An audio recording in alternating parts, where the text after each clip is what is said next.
So I was in my room, and I walked downstairs, and I opened the front door, because something was calling me to open the front door. So I opened the front door, and right out there was Phil. The Phil. He was just like standing there. I was like, "Hey bro, what's going on?" He was like, "Hey Eric, long time no see." I was like, "What do you mean? I just saw you last week." He said, "Oh yeah, that's right." It was a little weird. I'm not sure why that was, or I wasn't at the time, I guess. I didn't think much of it.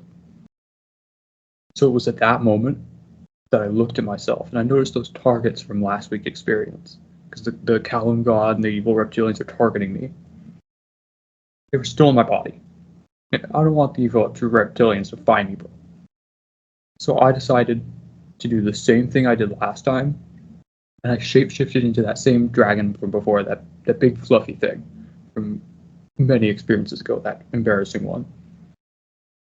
What is it? It's a form I remember. It's a form I'll never forget, actually. I felt more safe that way because the targets were gone.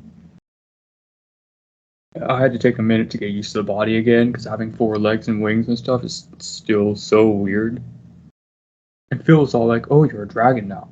And I was like, "Yeah, man, don't I look so cool?" And he nodded and he said I looked cool. And we just kind of stared at each other after that for like a minute. Just a little awkward. And then we just kind of decided to move on. So we left my house, and we started walking down the street. It was kind of weird, man. I don't really know why no one freaked out at a dude and a dragon dude walking down the street together. They didn't. Phil seemed a little off, though. I wasn't really sure why at the time. Then we got to the street corner, and there was a sign there. And the sign said, and you're not going to believe this, the sign said new. I was like, "Hey man, look, it's the new you." And I sang the new you, and Phil sang the new you. For some reason, it didn't sound like Phil when he did. Phil just like didn't have Phil's voice. I wasn't really sure whose voice it was, so I finally popped the question to him. I was like, "What's going on, man?" He's like, "What do you mean?" He was all confused. I was like, "Bro, you sounded different when you were singing the new you. You've been acting weird." And they kind of turned to me with this look. I don't really even know how to describe it. He said, simply, "You noticed," which is really weird. I was like, "Yeah, it was pretty obvious that something was off, man."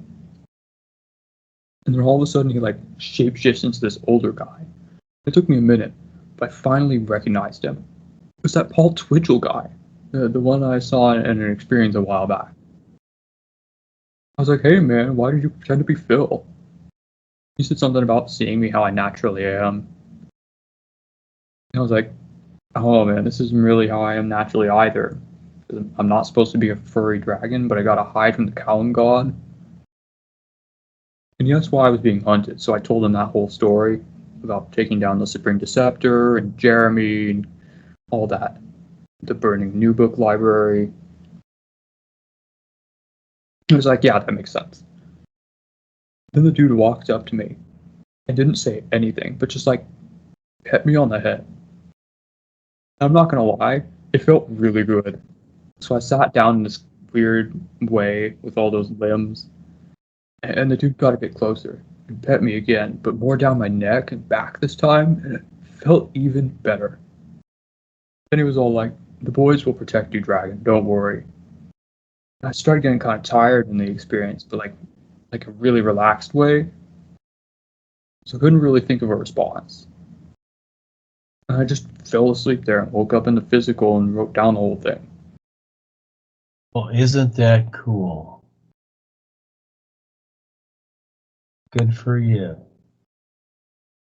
Paul's a sweetheart. You're very fortunate. Paul is a sweetheart. Yeah. Yeah.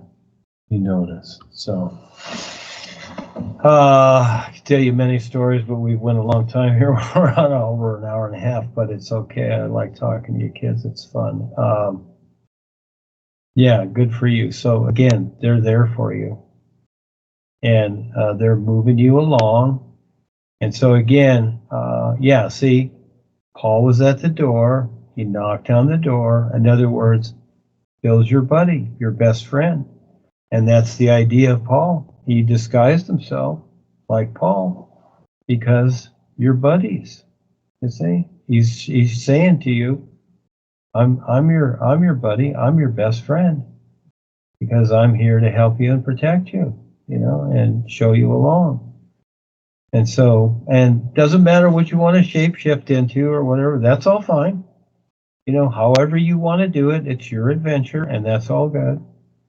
So again, and you recognize there was something else going on, and that's the whole idea of all of this, isn't it? As you go through the experiences, you start to see that there's something that doesn't quite make sense with all of it, just like Phil's experience, you see? And so now look at your personal life in this world. Look at as we come back here. Compare the so-called dreams with this. And so again, you're having the experiences, you're learning, I'm telling you what a lot of it means or whatever, and you get your own ideas. And you note that, but yet when you come back here, look at that personal self, how matter of fact it is with this world. Even though you had those experiences and some, you might say, enlightenment, okay? But still, look at how you're so absorbed in this world. You see? That's the challenge. This world here. Will you incorporate that view little by little, build your view to where you see through all of it, to where you're no longer absorbed by anything? Yeah, there's your challenge. It's your personal self here. Because I've met so many people come and go, and the best seers, whatever, best, they brought them. They all failed. Every single one of them. You talk about awesome experiences, things you couldn't even imagine. Awesome seers, they all failed. They didn't see it. It's a huge journey that you can, and this is what's so cool about it. It's not about, accomplishing the journey. It's about taking part, just like breathing the air. It's not about, being able to breathe all the air at once. No, that's not it. That would be fine, but that's not it. Little or big, what does it matter? It's endless. It's about taking part. See, you guys are taking part. Compare your lives to your friends. Talk to your friends. Tell them some of this stuff. What are they going to do? Laugh and giggle? Yeah, you tell your parents. Tell anybody, whatever. Best people you know, the people that trust you. So Look at wait, their reaction. Yeah.